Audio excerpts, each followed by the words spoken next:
America, a jigsaw puzzle of checkered colors and scenes, denoting many things in many places.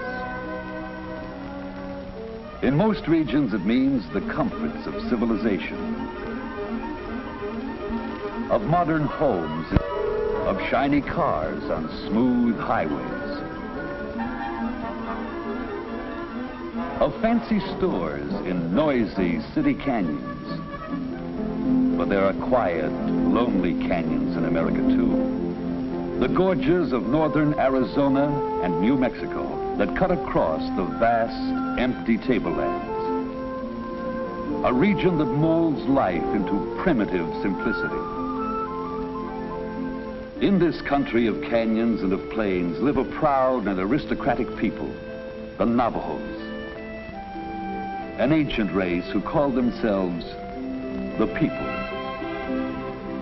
Since their migration from the north some 600 years ago, the Navajos have had their way of life shaped by the unyielding land in which they settled.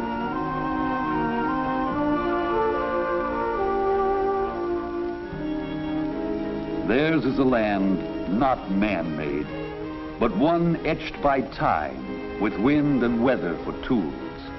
The granules of desert sand, driven by the wind, act as tiny drills against the face of cliffs.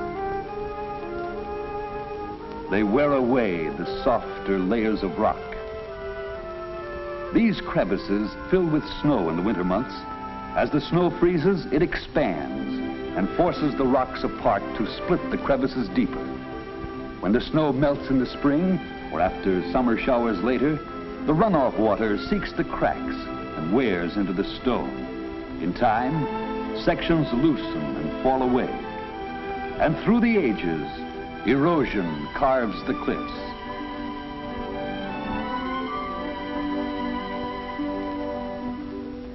In this broken land, roads are few and rough, often mere trails or a sandy canyon floor, limiting transportation in the past to horse and wagon or to horseback. But including today, modern pickup trucks. Leading off from the roads are faint wagon tracks, the only signs to tell you that there's a home out there somewhere.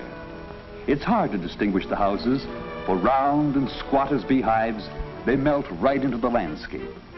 The Navajos do not live in villages as do other tribes, but in lonely hogans under a butte or on the plains. Because of the isolated region, homes have been built of materials at hand. On the barren plains, the hogans are often cone-shaped. For here there are few tree trunks to serve as poles, and the supporting framework must be simple. But it can be heavily plastered with mud.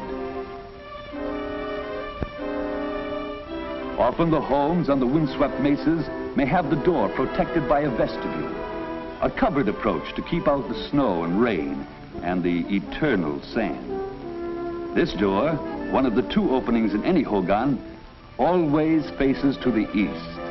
For the Navajos are sun worshippers, and on each new day, they greet the rising sun. In scrub forests of the higher elevations, hogans are built of pinon logs, mortised together, chinked with clay between. The roof is dome-shaped, coated with mud. In the center is the second of two openings of the hogan, the smoke hole. Originally an escape for smoke from the open fire inside, today it may boast a stovepipe or two. Outlets from wood stoves used for both heating and cooking.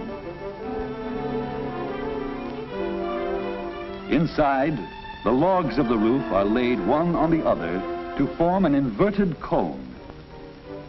Below, clothing hangs on wooden pegs, and extras are stored in boxes or trunks. On the swept dirt floor at night are spread beds of pelts and blankets. A table, always placed to the right of the door, serves as kitchen. And in one simple log room in the winter months, the Navajo family lives its daily life. In summer, the household moves outdoors into a simple shelter built nearby.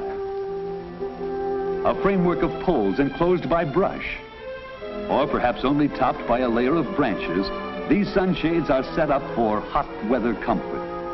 If the family can afford a tent, it is pitched nearby. And out of doors, the daily chores go on.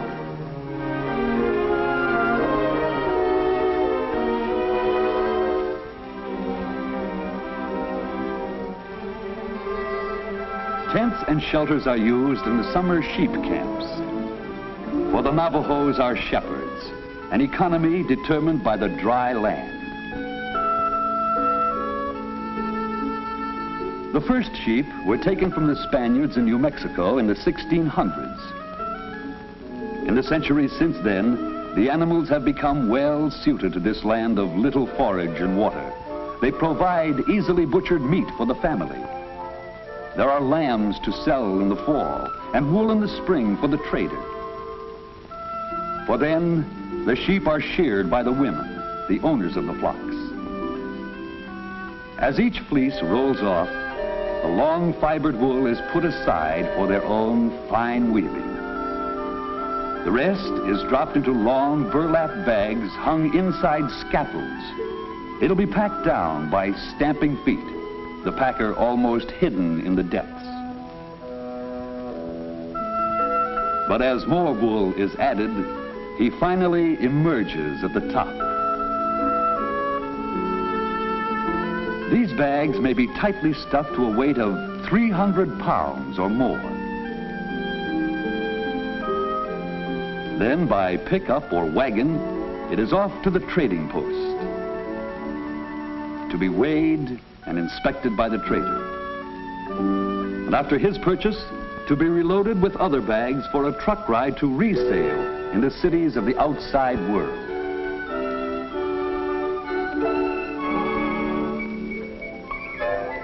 On all the broad Navajo reservation, the trading posts are the only towns. They have the feel of tiny forts, self-contained and squat. They are grocery, bank, and post office, the center of life in this lonely land. The posts are few and operate only by government permit and bond. Many of them are old, and their traders have helped to build the Southwest. Prior to the arrival of sheep, the early Navajos were farmers, planting their patches of fields in the dampness of canyon washes. Of these, Canyon de Chelly has forever been the garden spot of Navajo land, where for generations, certain clans of the tribe have planted their summer crops. From the rim, they return each spring to live in caves or brush shades, or even to build an occasional hogan in a protected cove. Beside the homes, there are fields of corn and other crops, and tiny orchards huddle under the cliffs. The canyon was formed by erosion of wind and water, and in places, the walls rise straight up for 1,000 feet. Through eons, the cliffs were cut, rising in great concave sweeps of wind-chiseled stone. The modern tribe is a newcomer in this ancient land, for on the canyon walls are pictures and signs drawn by those who lived here before.